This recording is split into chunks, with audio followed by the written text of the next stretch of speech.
Bisa.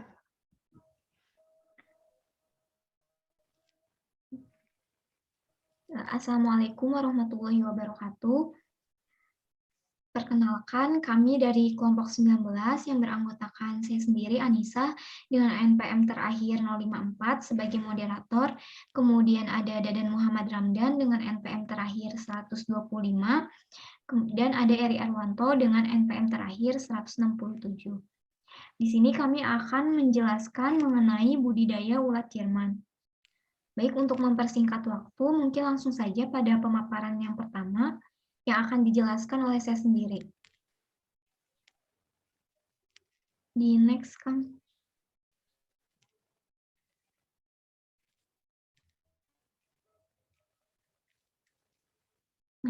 Baik, di sini ada penjelasan mengenai ulat Jerman.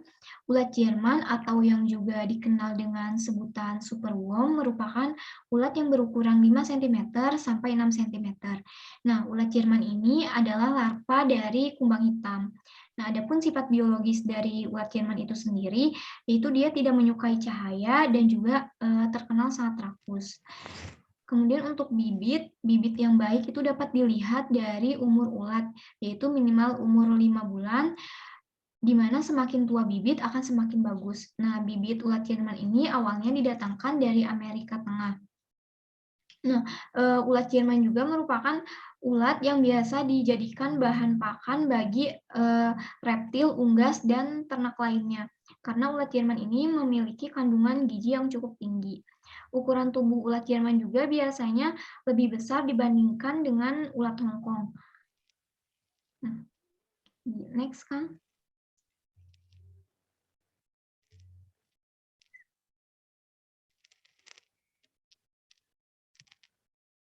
Nah, baik, selanjutnya di sini ada anatomi ulat Jerman.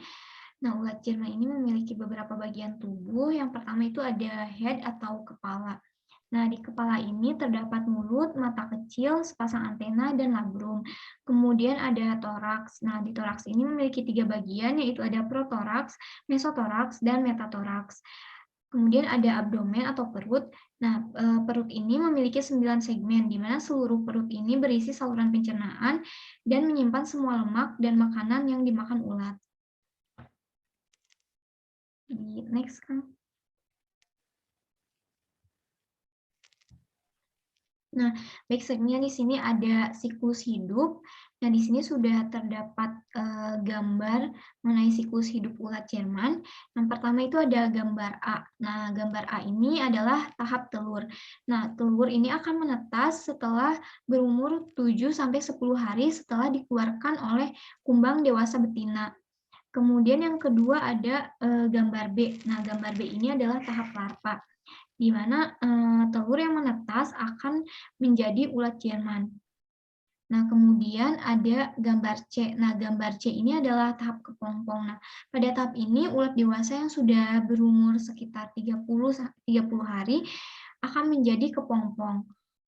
Nah, selanjutnya ada gambar D. Gambar D ini adalah tahap kumbang muda dan dewasa, di mana masa kepompong yang sudah usai dan akhirnya menjadi kumbang. Nah, kumbang muda itu berawal dari warna putih, kemudian menjadi kemerahan, dan kumbang dewasa itu berwarna hitam pekat. Nah, proses ini biasanya memakan waktu sekitar 24 jam. Di next, Kang. Nah, selanjutnya ada kandungan gizi pada ulat Jerman. Ulat Jerman ini memiliki kandungan gizi yang cukup tinggi. Nah, sehingga ulat Jerman ini biasa dijadikan bahan pakan bagi ternak unggas dan juga reptil. Nah, di sini ada menurut Pinke 2002 ada kandungan protein. Nah, protein pada ulat Jerman ini sekitar 46%, kemudian ada lemak sekitar 42%, kemudian ada kalsium sekitar 173 ppm, dan serat kasar sekitar 2,60%. Selanjutnya, kan. Nah, baik, selanjutnya di sini ada alat budidaya ulat Jerman. Nah, untuk melakukan budidaya ulat Jerman itu harus menyiapkan beberapa alat. Yang pertama itu ada saringan. Nah, saringan atau ayakan ini digunakan untuk memisahkan ulat dengan medianya. Dan juga saringan ini biasanya digunakan untuk memisahkan dedak halus dengan dedak kasar. Kemudian ada pisau. Nah, pisau ini untuk memotong sayuran dan juga buah-buahan yang akan diberikan pada ulat. Kemudian ada wadah plastik atau baskom. Nah, wadah plastik ini digunakan sebagai wadah bayi ulat Jerman. Kemudian ada timbangan. Timbangan ini dijadikan sebagai alat untuk menimbang ulat yang akan dijual. Kemudian ada botol Yakult. Nah, botol Yakult ini dijadikan tempat bagi ulat Jerman, dijadikan tempat pemuasaan bagi ulat Jerman yang akan dijadikan indukan. Kemudian ada rak kayu. Nah, rak kayu ini dijadikan tempat media. Nah, kemudian ada karung. Karung ini dijadikan sebagai wadah bagi ulat Jerman yang akan dijual. Selanjutnya, mungkin cukup sekian yang saya sampaikan. Untuk slide selanjutnya akan dijelaskan oleh Eri Erwanto. Kepada Eri Erwanto, waktu dan layar dipersilakan.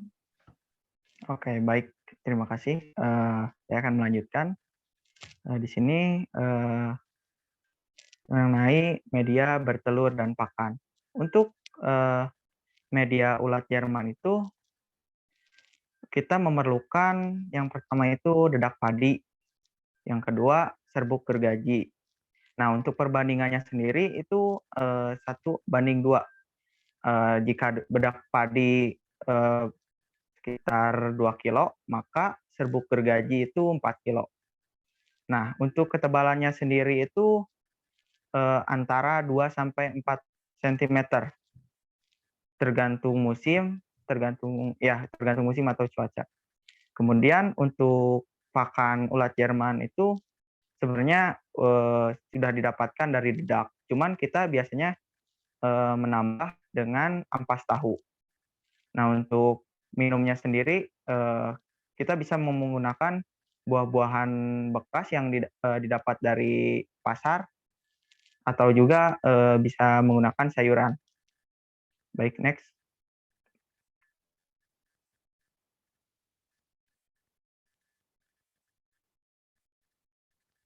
Nah, untuk cara budidaya ulat Jerman sendiri itu cukup mudah.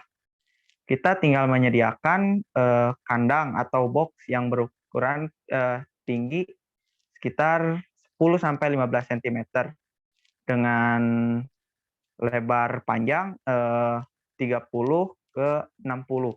Itu tergantung dari luas tempat yang kita gunakan.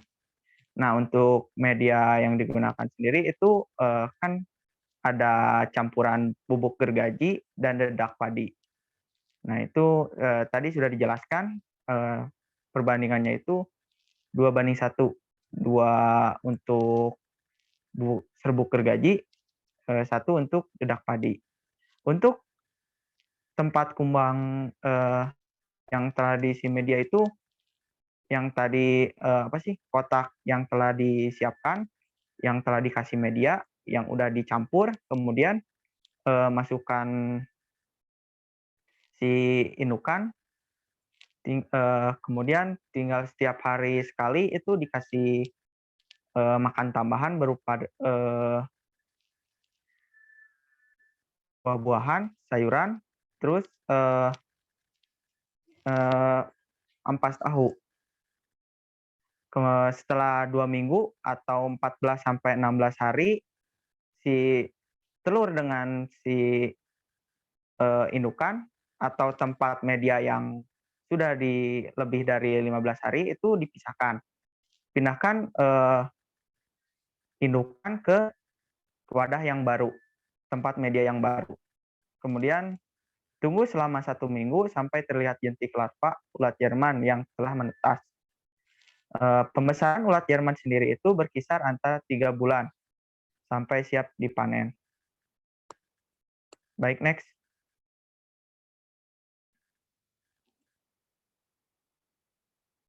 Nah, untuk cara panen ulat Jerman sendiri itu cukup mudah.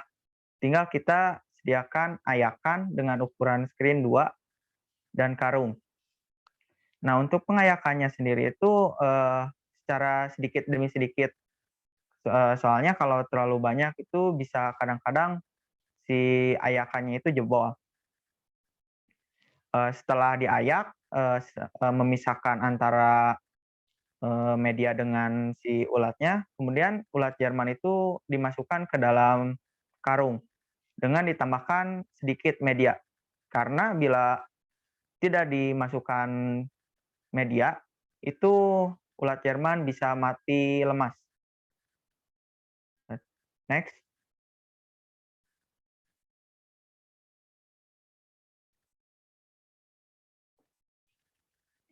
Nah, untuk faktor pendukung budidaya, di sini ada suhu yang optimal untuk ulat Jerman atau serangga yang lainnya itu berkisar antara 26 derajat Celcius.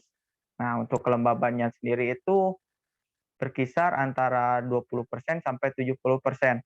Tapi paling bagus itu di pertengahan, antara 40 sampai 50%. Untuk sirkulasi udara itu sama dengan hewan lain seperti ternak ayam atau itu harus udara itu harus terjaga gitu. Jangan terlalu cepat naik atau turun.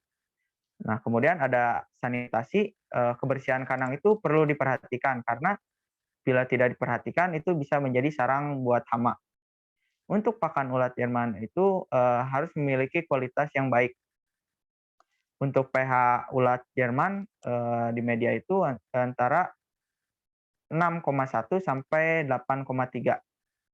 Baik, next.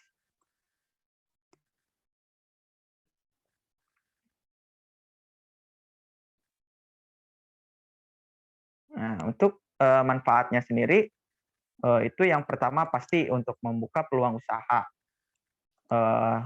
Kemudian sebagai pakan burung kicau,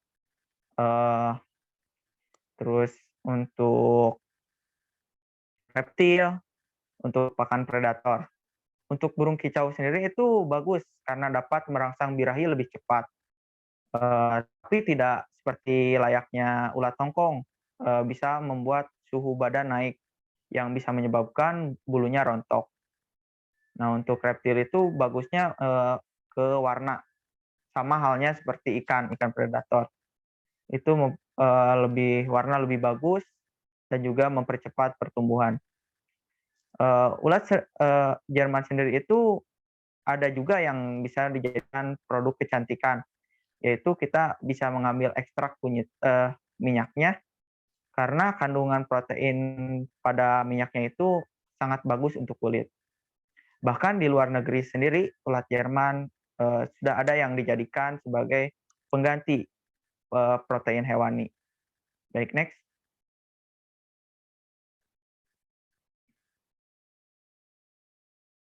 Nah, untuk strategi pemasarannya itu kita ya pertama bisa branding lah ke tempat sekitar.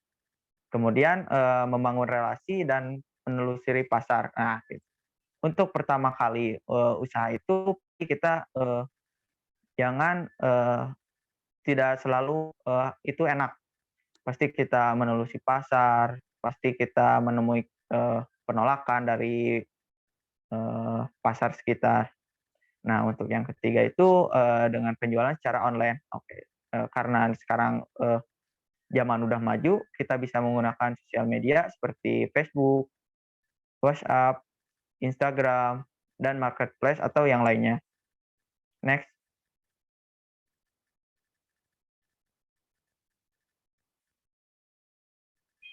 Untuk selanjutnya akan dilanjutkan oleh teman Ya, saya baik. yang bernama Dadan. Baik, saya persilakan. Terima kasih. Baik, selanjutnya yaitu analisis usaha, di mana yang pertama ada asumsi. Nah, asumsi ini biasanya pada analisis usaha menilai sejauh mana manfaat yang diperoleh dari melaksanakan suatu usaha atau proyek pada budidaya ulat Jerman ini. Di sini terdapat berapa asumsi. Yang pertama yaitu skala usahanya yang kami canangkan itu sekitar 1.500 ekor untuk luas lahan 65 meter persegi, luas bangunan 36 meter persegi. Untuk perangkat budidaya yang kami butuhkan itu sekitar 6 set. Selanjutnya yaitu ada botol Yakult sekitar 1.500 unit. Selanjutnya ada bibit ulat Jerman dan alat-alat yang dibutuhkan lainnya diantaranya ada ayakan, timbangan, baskom, pisau, talenan, instalasi listrik, dan air.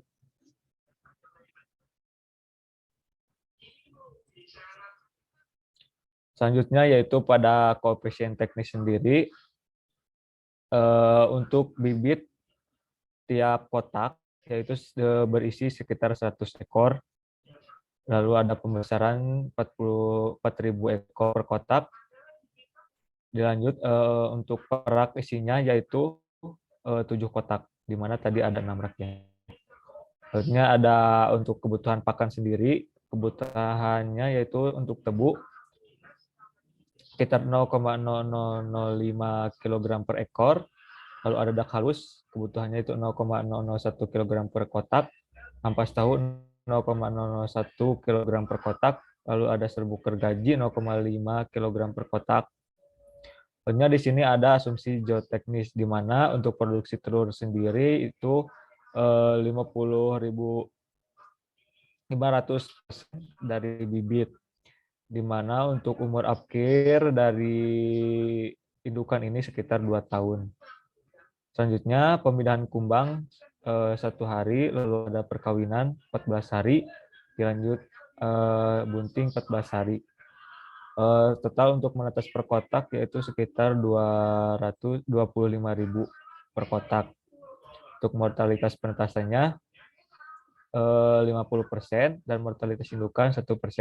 Di mana yang tadi untuk menetas itu ada 25.000 dan mortalitas penetasan 50%, jadi sekitar 12.500 untuk yang hidupnya.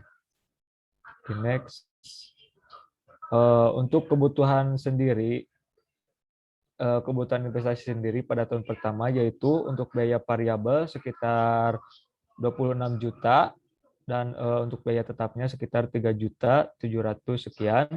Dan, jadi total investasi yang dibutuhkan yaitu sekitar 30.200.000 sekian. Baik,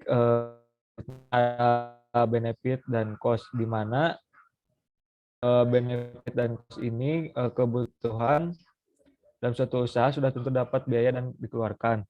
Biaya yang masuk hasil penjualan dari produk utama yaitu jadi ulat Jerman sendiri.